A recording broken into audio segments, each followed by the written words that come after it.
team here. We are going to bring industry leaders on both the implementation side, the client side, and we have the privilege of having Brandon Knott with us from UiPath, who's going to lead us through this discussion.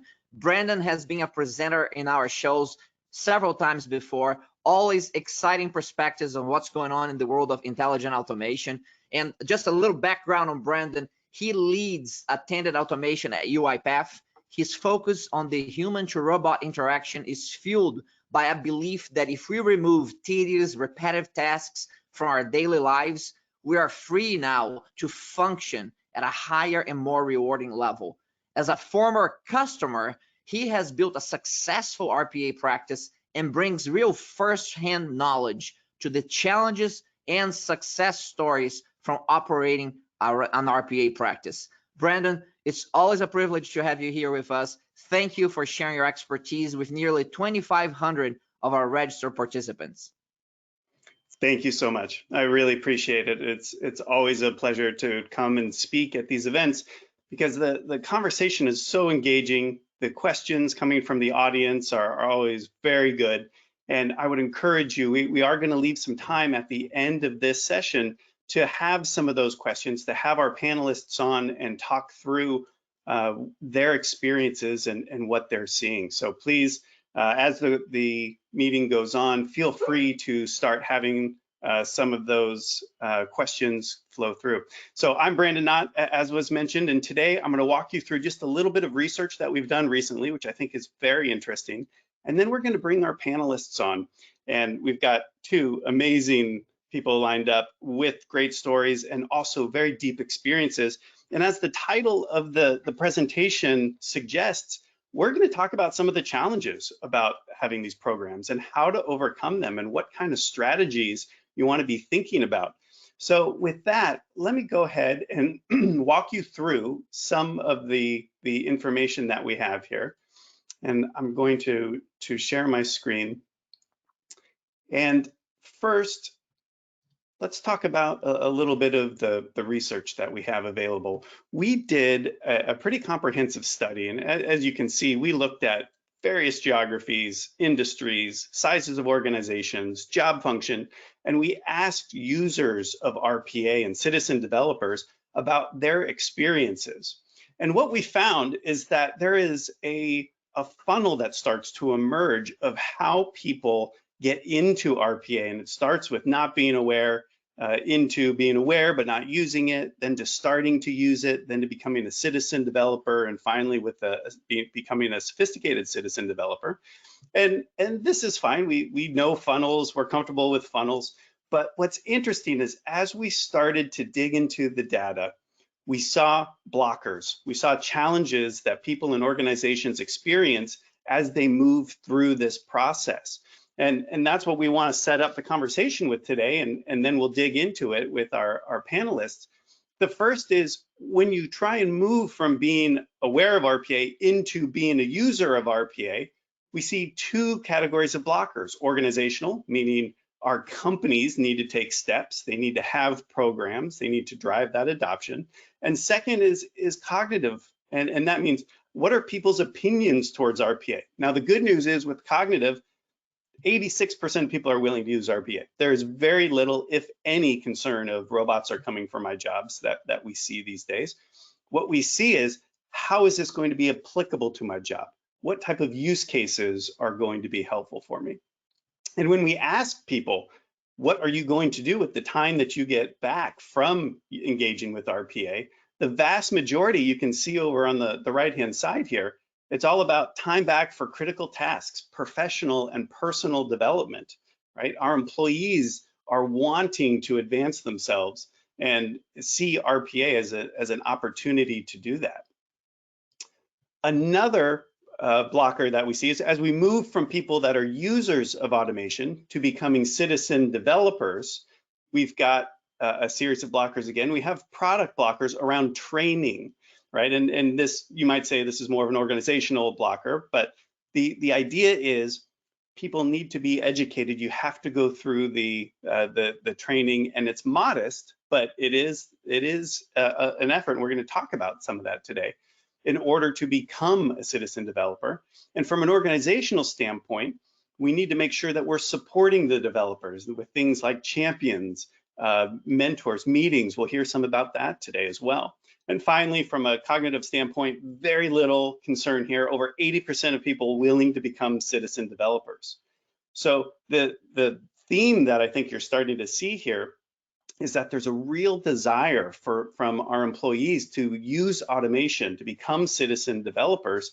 We just don't always have the right framework in place at our organizations in order to unleash that, right? And again, when you look at how our employees are thinking about getting the time and the value back, right? They're thinking about their own productivity. They're thinking about reduction of errors, right, at their level. So with that, I'm gonna stop sharing now, and I would like to bring our panelists on. And I couldn't be more thrilled about this. We have Jonathan Wong. First off, thank you. And in a minute, I'll ask you to please give a quick introduction about yourself and John Delegati. I need to stop talking because I'll just talk about how excited I am and the things that we're going to get into. So Jonathan, if you wouldn't mind, give us a quick intro about your experience and what you're working on at Merck. Hi everyone, I'm Jonathan Wong. I lead engineering for automation at Merck, and that includes robotic process automation. I've been working and partnering with UiPath for the past couple of years, and we're really scaling up our RPA, so I'm glad to be here on this panel today. Excellent, thank you. And John, welcome as well. Please, quick introduction, and then let's get right into it. You got it. So John Delegati, I am the Director of Digital Supply Chain Transformation for SDI, the digital supply chain company. So it's pretty cool. You can tell we have that executive buy-in. And I lead our RPA initiative, which started as a top-down approach, and now we've adopted a citizen developer team, and I run that. So happy to share my experience with you today. That's great. Thank you. So John, let's start with you. I want to continue that theme, right? You didn't start with citizen development. You started with a more classic approach of unattended, top-down COE. Tell us about that jump from that classic model to citizen development, and what did you do to support your employees as you made that transition? So sure, it was a journey, just like anyone will tell you, and that's why we're here. So it started out with two of us developing automations, really seeing what we could do. And you've mentioned it before, Brandon, in other conversations we've had where everyone knows bots are good now. That's not the conversation. It's the human story and how do we drive adoption and uncover new tasks. So essentially, the program was so successful when we came up for our renewal. I was discussing with our stakeholder, hey, what are our options here? And actually, believe it or not, he was visiting a client where they were in a meeting and a process came up, and they said, hey, so-and-so, could you develop a bot for that? And they said, sure, no problem. And he said, hold on, what's that?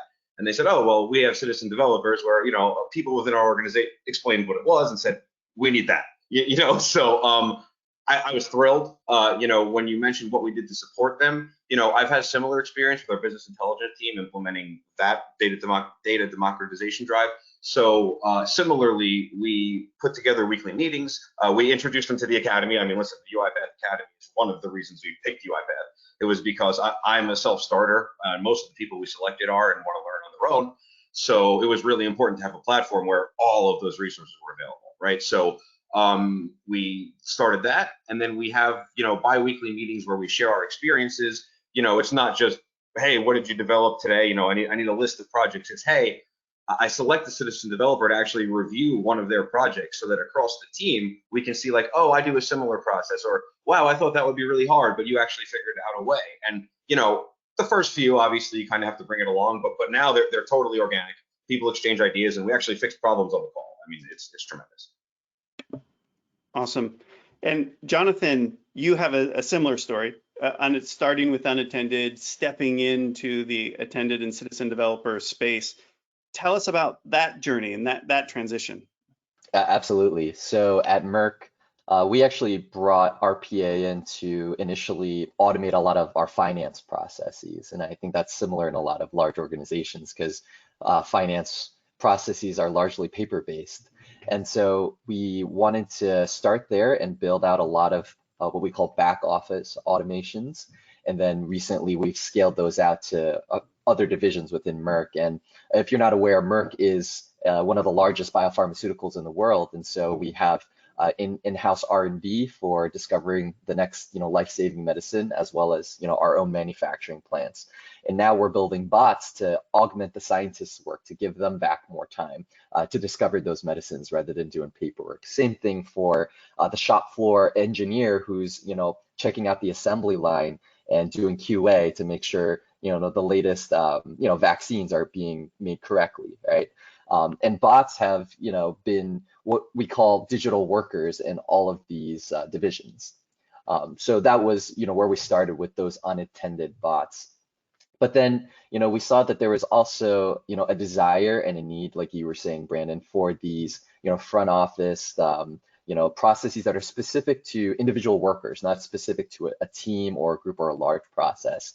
And then we wanted to enable people to, see how they could start building their own bots, because the way we addressed the unattended part was building our own COE. We hired professional UiPath certified developers, and we built agile squads to ship out all of these bots for the divisions. But now we're experimenting right now with a small subset of people in finance, non-IT people. These are accountants. These are people who work in finance, and they're starting to build their own bots, to truly test if we can have a bot for every person at Merck. And I'm excited to say that we're learning a lot in this process. Great, great.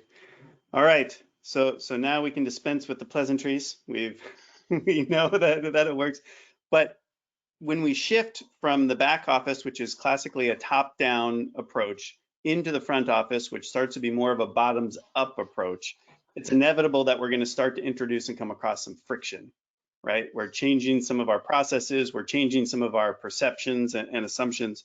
So Jonathan, I'm curious, as you're starting to do these experiments, which I love, what's some of the friction that you've been encountering in this rollout? Yeah, so certainly it's the understanding of what is a bot, right? So John mentioned something in his meeting where someone's like, hey, can you build a bot for that? And they're like, yeah, I can. And we're having a lot of those similar conversations at Merck, but I think the powers that be, whether it's compliance, and Merck is a heavily regulated company for good reason, right? They ask, well, what is a bot? How do we make sure that, we don't go Terminator and these bots end up, doing something that is unintended or undesired? And I think a lot of the way that we've been addressing that friction is through education and through the COE making all of these back office bots. Merck is becoming a lot more familiar with what a robotic process automation is, where in their mind, since we have manufacturing plants, you mentioned robotics, they think of a giant arm that's, pipetting stuff, putting stuff in the vials, like mechanized robotics. And so the more that software robotics becomes more ubiquitous and well known at Merck, that's alleviating a lot of that concern and educating them to actually know that there's actually less risk with robotic process automation. And so I think that's been a lot of the work of the COE, just educating both the business and the compliance pieces. But then, it comes down to, for the non-technical person, for the non-IT person, do we really want to give them the ability to make their own bot? And that's another level of fear where, hey, they're not classically trained in software development. I don't really understand what this low code, no code thing is. It sounds great, but what does that mean in practice? How do we make sure that people don't build a bot that brings down the company, right? And so it comes down to governance. And that's, I think, the biggest blocker or friction or obstacle we're trying to overcome. There's a lot of good stuff there. Before we move past it, I wanted to comment on the education piece, because I'm sure we'll get into the IT piece. But what you were talking about there, you're exactly right when you said that education breeds some of that understanding what a bot is. I can't tell you how many meetings I've gone into and said, that's not a bot, or yeah, you need development in our ERP system. That's not a robot. Whatever the case may be, what you're trying to do is not necessarily a bot. And I think what you mentioned about education is extremely important, because when you develop those back office processes, you work with the people that work on those back office processes so they get familiarized. And even though it might not be everybody, you get that trickle down approach where now someone in the department has worked with you and they understand it. And really, I think you'll probably find that a commonality, Brandon, when we look at people who implement the citizen developer successfully. There's probably a ramp up stage where it has to be the top down approach. It has to be is a strong term, but you would need a really heavy push to get the whole organization to buy in right away versus doing that sort of incognito is the wrong word, but doing the development from the top down and spreading the wealth. And then a year or two later, you introduce the citizen developer. I think you'll probably find that in common with a lot of organizations. Yeah, it's a common pattern that we see, and it makes sense. And what's so interesting, and maybe we can come back to this a little bit later, is so many of the customers that I talk to who have been in their journey now for attended automation and citizen development, when I ask them if they could go back and do it differently, many say I would have started with attended, or I would have started there. But to your point, sometimes you have to go through that journey. You have to bring other people on board. You can't just hit the ground running. But I want to dig into something, Jonathan, that you said, and John, you touched on as well. When we talk about education and governance, right? Early in the first part of the presentation, I talked about those blockers, right? Cognitive blockers. What do I think? Product blockers. Do I have the training? Do I have the resources? Organizational blockers. Is that organization there or not? When you talk about governance, is it a product issue, or is the governance not there, or is it the organization understanding how to use the product? I could go first. So I would say it's more the latter.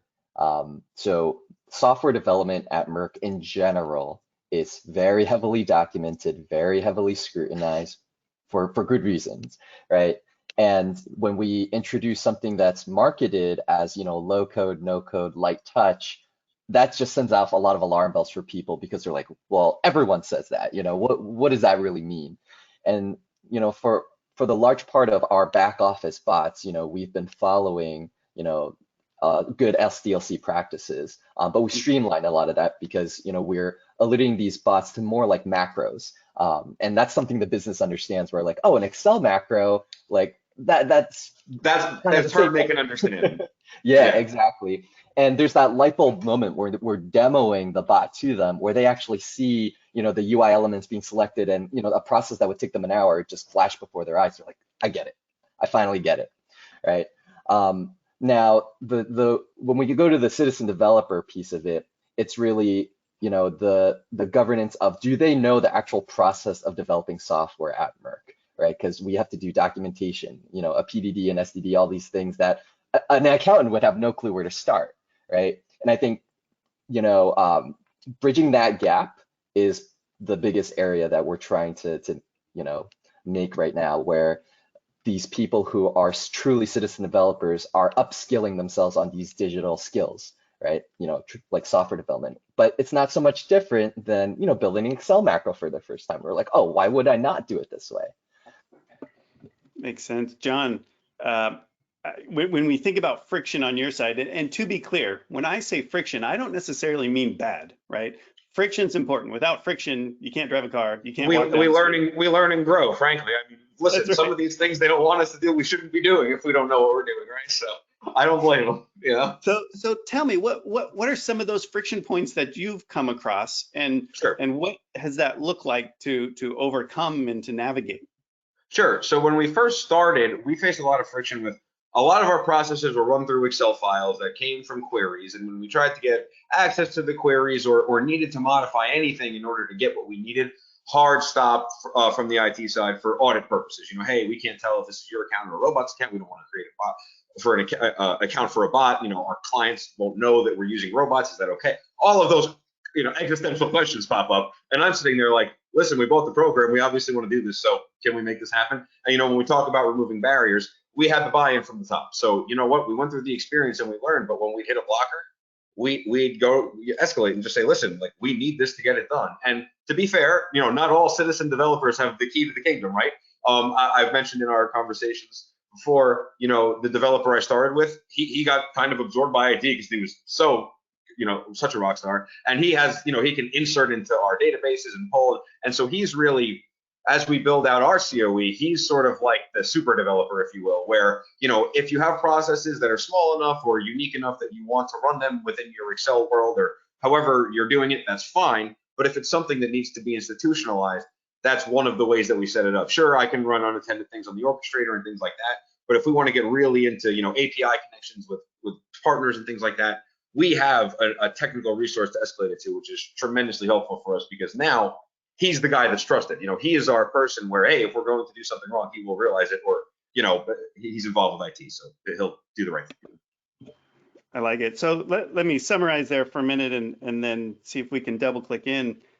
When you're talking about citizen developers, there's maybe different personas of citizen developer. There are some that are business users, Power Excel, and they're automating something maybe truly as a user, but you've got citizen, maybe a power user within the citizen developer framework that maybe has a little bit more trust, a little bit more access from the COE. And now you start to see a bit of a, you know, a spectrum when it comes to that contribution. One of the things that we've heard from customers is that those power users, they become mentors and champions, and they also start and even advocates within the organization. You know, Jonathan and John, what's been your experience with some of those more advanced citizen developers within your organizations? Yeah, so the way we started was we brought this subset, it's about 30 people, in to take like a boot camp. And we partnered with UiPath to just give them a crash course.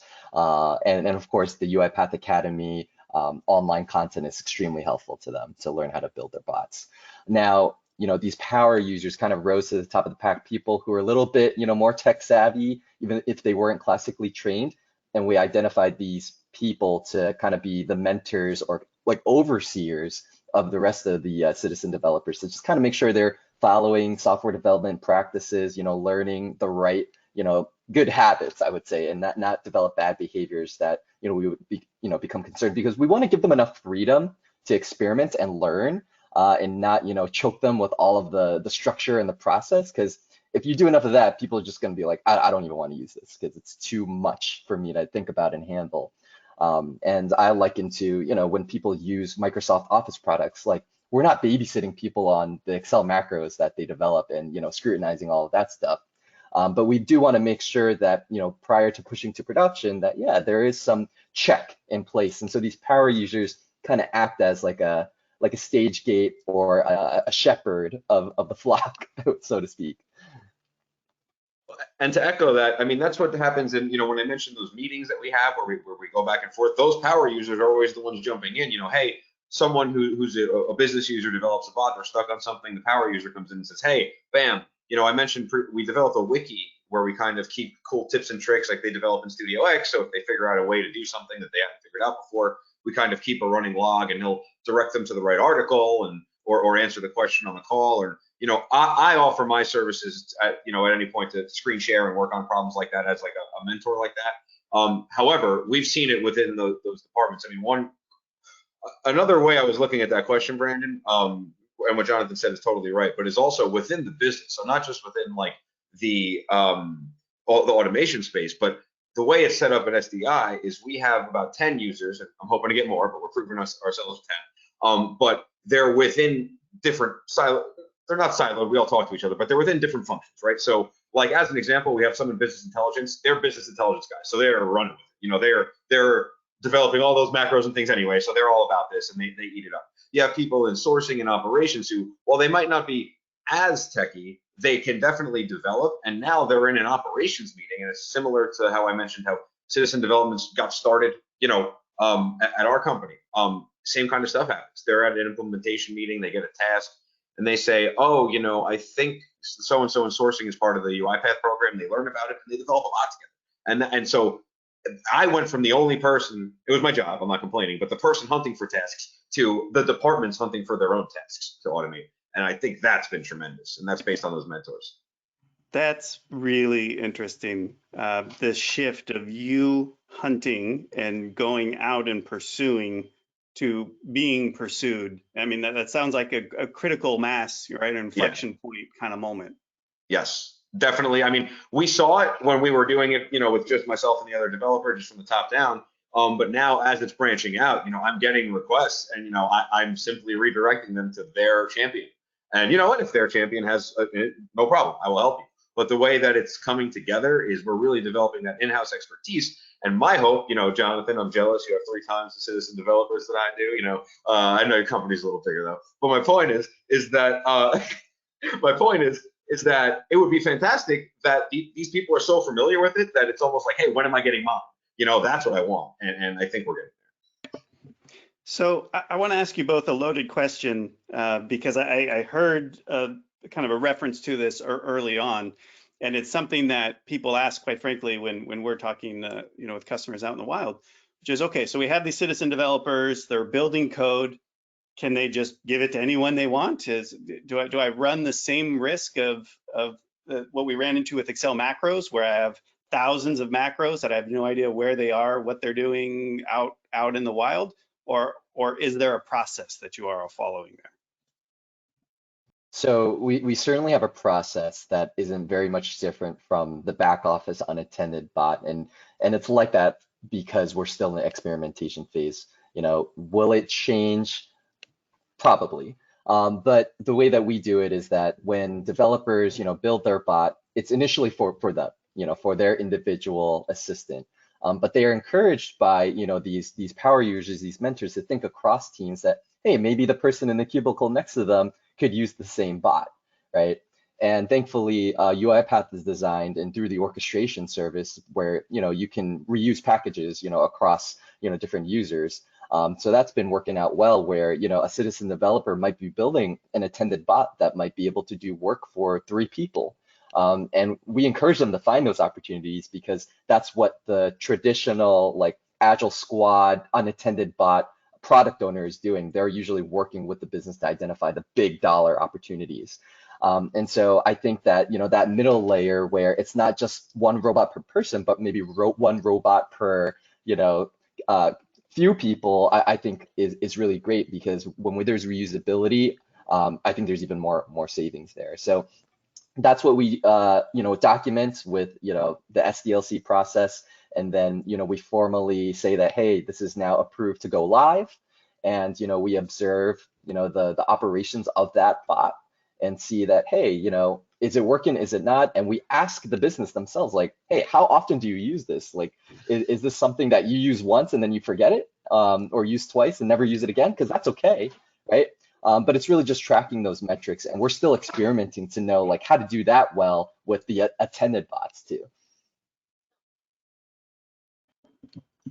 Makes sense. John, you know, it's the same question to you. What kind of process do you follow to take a robot or a process that somebody has written and deploy it to multiple people?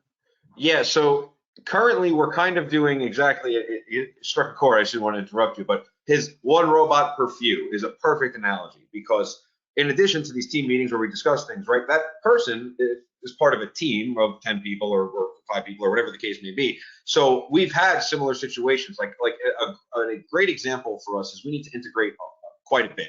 And we have certain clients that just don't, for reasons, and they need reports matched up. And, you know, that's a very common use case for bots, right? You just get an email, put everything together, send it back, you know.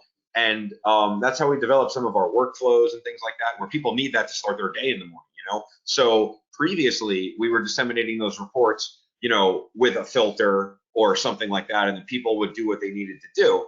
Now those go through the power user, the citizen developer. Citizen developer runs the bot filters it for each person and sends them their work queue. I mean, you can't beat that. So that's an example where one bot went from, you know, 5 people doing a process individually each day to just doing it for all of them from one person. I love it. It's a journey. So just a quick reminder to the audience, in about 5 minutes, we're going to switch gears and take questions from the audience. So please feel free to go ahead and write some of those in there as we get a little closer. A couple final questions that I have for the two of you, and this will be the speed round. We'll see how many we can get through in 5 minutes or so. You know, John, you both made reference subtly at the beginning of this discussion to who you selected to be part of this program. You mentioned self-starter.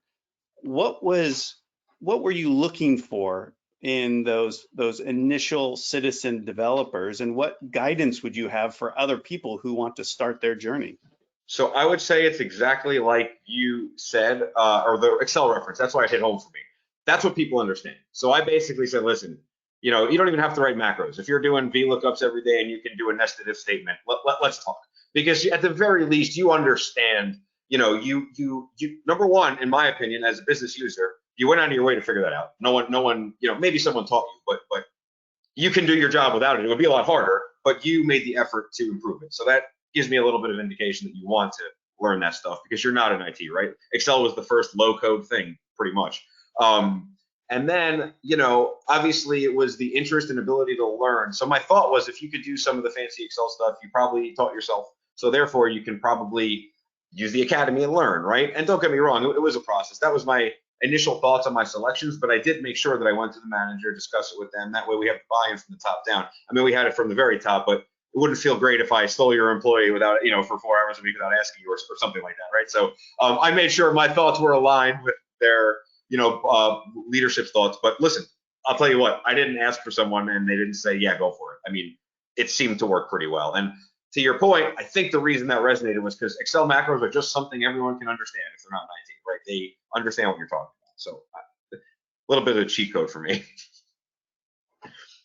Yeah, for us here at Merck, it was interesting because it was actually started from the business. So we had an executive who was familiar with RPA because of the back office bots, and he had done his research and was a little bit more tech savvy than most people. Was like, hey, can we get some of the people in our financial centers to start building their own bots? And so that demand actually came from the business. It wasn't pushed by IT. And so they approached the COE and said, like, hey, how can we create a safe space for them to experiment with that? And I think that's a wonderful thing that the business actually recognizes the value of upskilling their non-technical people into doing low-code solutions. So they actually brought their own people. They're like, listen, like these are the people that we've identified. We'll put them through the training and let's get them set up and we'll experiment together. Awesome. Yeah, I mean, just as you talk about it, it reinforces this journey, right? And what we find is that every customer, every company is going through their journey in a unique way. It's based on their organizational structure, the relationships with IT and the business units, where the leader sits in terms of who's championing that initiative. But yet there's so many common threads here, right? About how the value is being created, how organizations are thinking about the methodologies and the approaches and the governance. Along those lines, an open-ended question for both of you, how are you thinking about executive sponsorship and value creation? What's that narrative look like within your organizations? I mean, I have that kind of teed up. So what I could say is, within SDI, to your point, people don't think robots are here to replace them. The narrative is we need to scale. We are in a rapid growth mode and we need to absorb it. So the narrative is, if we double, triple, whatever the business, we can't double or triple or whatever the staff. So we need to develop those efficiencies. And the way that we're being measured is not by hours saved. I mean, I keep that, don't get me wrong, that's for my records, but they look at the overall productivity, and it's amazing to see that the overall corporate metrics, processes run divided by number of employees, et cetera, just the efficiencies were immediately realized once we started gearing up the RPA program. You can see it every month. So yeah, for us, it's been key that Merck is in the middle of a digital transformation, and automation has been listed as one of the pillars for that digital transformation. So at the highest levels of executive sponsorship, we have people talking about automation. And I think that's, an essential part of getting, automation into, even the lowest levels. And so when you have the vice presidents of each division saying, hey, we got to find automation opportunities, and hey, there's this thing called RPA that's really easy to get into, let's look at that, then a lot of that demand is really driven by the business. And it's not like, people within IT or the chief information officer, chief digital officer trying to convince the executives that, hey, this is something you should do. So I think it's been a lot easier for us. And we actually, our backlog for automation is just, more than our ability to handle right now. And so that's why I think we're taking a look at citizen development as a way to build automations when our professional developers have their hands full with, the multi-million-dollar bots. Makes sense. John, I want to quote you here in a previous conversation. The bar is low, but the ceiling is high.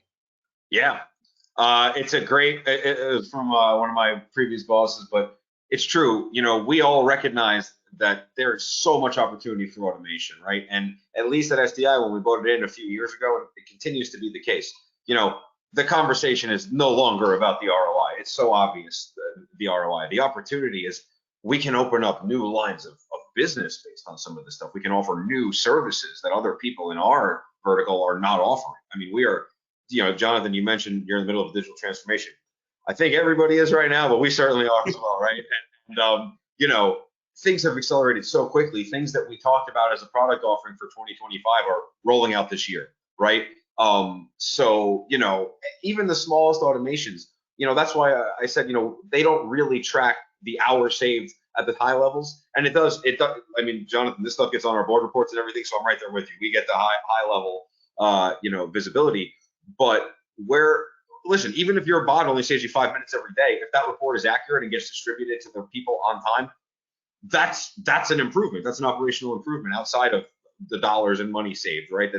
It's harder to quantify that. So we see the impact all across the organization, not just simply an ROI for the product.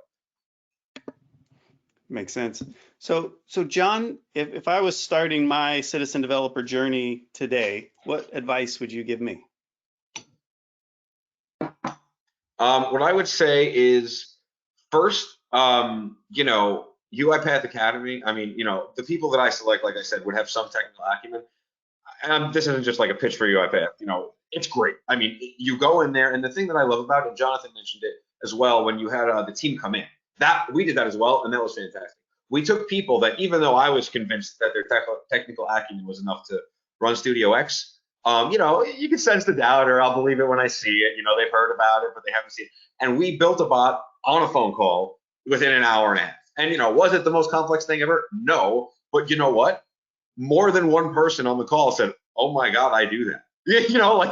Sure, it wasn't putting a unicorn on a list of unicorns or something like we did, but you get the point. It was, "Oh man, I put bank recs into this system," or "Wow, I take something off an Excel sheet and enter it into this platform." So although it was a simple automation, the fact that they did it, that I can't tell you, I can't say enough about that. So I would say, if you're a citizen developer, try to get involved in one of those, watch those videos that are build a bot, and use the academy. There's no better way to learn. Awesome. Jonathan, what advice would you give? Yeah, I think that having that COE presence with the back office bots certainly helped us to create a community of practice, because I think that's what I view citizen developers as. Like they look out for each other. We have like internal message boards for people talking about, building automations. And I keep bringing up Excel, but it's very similar in that a lot of the Excel gurus that I've spoken to, they were self-taught. And so to John's point, they're just Googling, how do I do this a better way, right? Because they're sick of, doing everything manually, even with an Excel. And so when you find those people who are always trying to find a better way, that's a perfect candidate for a citizen developer. And that's the type of people that you'd want in your organization, whether they're using RPA or whatever the next tool is. You got to find those people. Great. I have a question from our audience, and I'm gonna maybe try and extend this a little bit as well. So the question reads, how did you extend citizen development from the initial team of selected self-starters to those of interest, but maybe they're not at the same level, right? So I think you're both in the throes of this. John, you talked about you're in that expansion definitely. Now. Yeah. What do you change your focus there, or your perspective? What does that look like? So what I try to do is, again, I operate the COE, so I make myself available. I tell all of them, listen, send me a Teams message, set up a meeting. It doesn't matter. If you have questions, if you want to walk through things, I make myself available. All that being said, baptism by fire is a little rough. What I do is I gave everybody a 3-month ramp up. I figured, listen, before we expect anything, let's go through the training. You have day jobs. Let's answer all the questions you might have, get your chops up, and then we'll hit the ground running. So I apply the same principle. What I do is I give them the slide deck I gave those people on the first day. I modify it a little bit short, based on some lessons learned, but it's the same. A link to the academy, examples of a good process, how to tell, the basics, the 101 of RPA. And, we set up touch bases where if I give them 3 months to learn, every month I just check in and say, hey, how's everything going? Do you have any questions? But I also, from day one, invite them to that group meeting, the Teams chat, the wiki, because it's very much a culture. You have to drive the culture of the automation and data literacy and things like that. So immersing them in that day one, even if they're not up to speed on the program and they're still learning what's a good candidate for automation, they can see the back and forth, they're engaged. Someone else may ask a question they have, or hopefully, since I'm looking for the self-starter types, they'll just open their mouth and ask the question.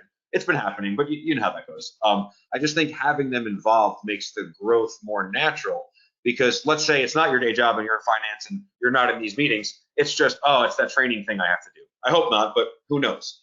Whereas if there's a meeting, if they're seeing the engagement, it's alive and breathing. It's not just a video they have to watch. Got it. So maybe there's a sense of stage appropriateness here. When you're going from 0 to 60, you've got to get people who are self-starting and they're on, I mean, they don't need a lot of guidance. When you pull that second gear and now you're moving in the next segment, you can use those first group to help define the culture, set the standard, exactly. and now you can broaden your audience a little bit. Exactly. Got it. All right, gentlemen, I'm gonna jump in here. We have gone into the Q&A time, but I've been just sending the Q&A to Brandon, and he's kind of answering this in real time, which is really great. Just a couple of questions here. I want to make sure that the panel as a whole can contribute to this. One is that when it comes to RPA, it's interesting because a lot of things start in manufacturing from improvement and innovation standpoint, and then over time move to transactional processes. And RPA has kind of taken the different path. You started with transactional processes, heavily in finance often, and then you start looking at applications in manufacturing. Can you talk a little bit about the difference in approaches when you're doing RPA in transactional processes versus RPA in manufacturing? Yeah, so I can certainly speak on this because we have both here at Merck. So the transactional process is certainly what brought RPA in. Now, when we look at processes that may not be transactional but maybe just doing QA, like we have a bot that looks at Excel sheets with like temperatures of all the sensors in the shop floor, right?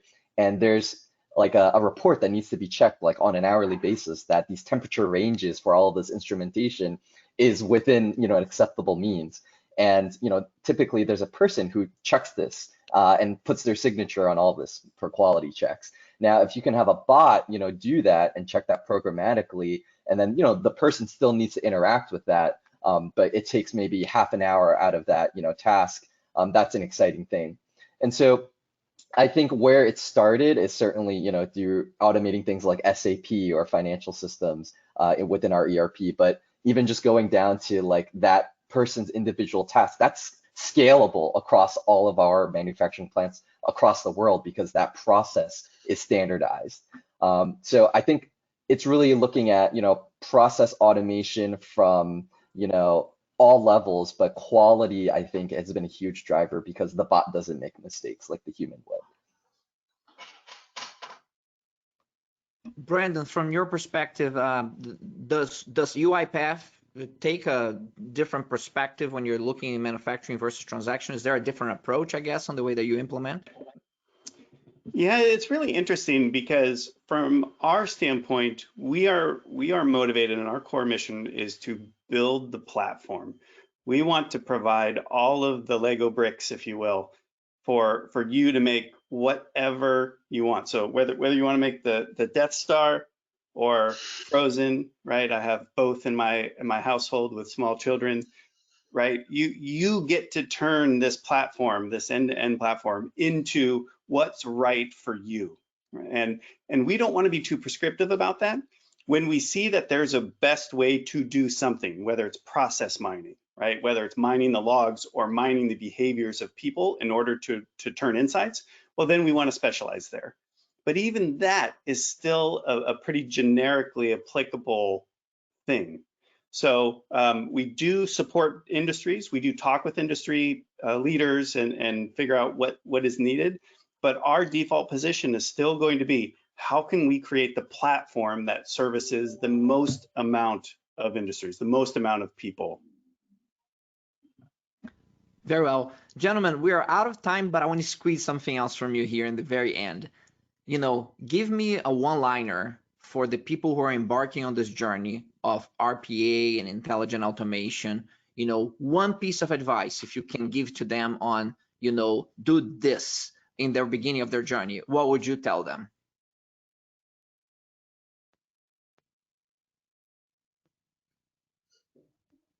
It's not as hard as you think, and there's a lot of resources out there, and people have done it before, so you're in good company. I'm going to take Brandon's line. It's not necessarily advice for the practitioner, but or it's my line that Brandon took, and I'm taking it back. The bar is low, the ceiling is high. Embark on the journey. And Brandon? You know, I think is the best thing you can do for yourself is simply to be curious. This is no longer a will it work story. It's it works story. It's a it works story, and the potential is there. The opportunity is there. Your curiosity and thinking about business outcomes, not units of work. Stop thinking about I need to type this document out, and think about what's the end result, and then you start, and then you work backwards and you say, well, that part can be automated. That part, that's higher level thinking. I still need to do that, right? You change your thinking, and that curiosity allows you to see that outcome for what it is, just an outcome. And you work backwards and you see what's the low value task, what should be automated, what's the high value task, what still should be human, and it will change the way you look at work. Thank you. John, Jonathan, and Brandon, thank you so much for really demystifying the effective implementation of intelligent automation and RPA. On behalf of our global community today, we're all better off as a result, and thank you so much for sharing your expertise. Thank you for having us. Thanks for having us. Thanks so much. Thank you. Ladies and gentlemen, there you have it. We have representatives from UiPath, SDI, and Merck discussing openly the challenges and the opportunities when it comes to RPA.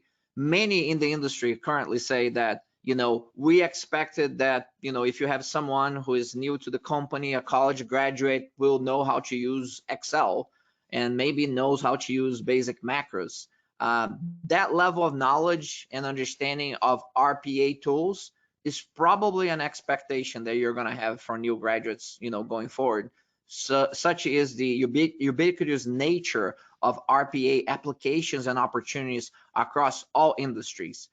So, without further ado, let's wrap up the session and set up the next one. We are going to have a true practitioner sharing his lessons at the top of the hour with us. And I'm talking about the Vice President of Engineering for Presidio, Milada Milanovic, is going to be here with us and have a focus on RPA and customer service. So he's going to share his journey of intelligent automation with us with a focus on the utilization of RPA in customer service. So I'll take a break now, and I'll see you all back at the top of the hour. Thank you.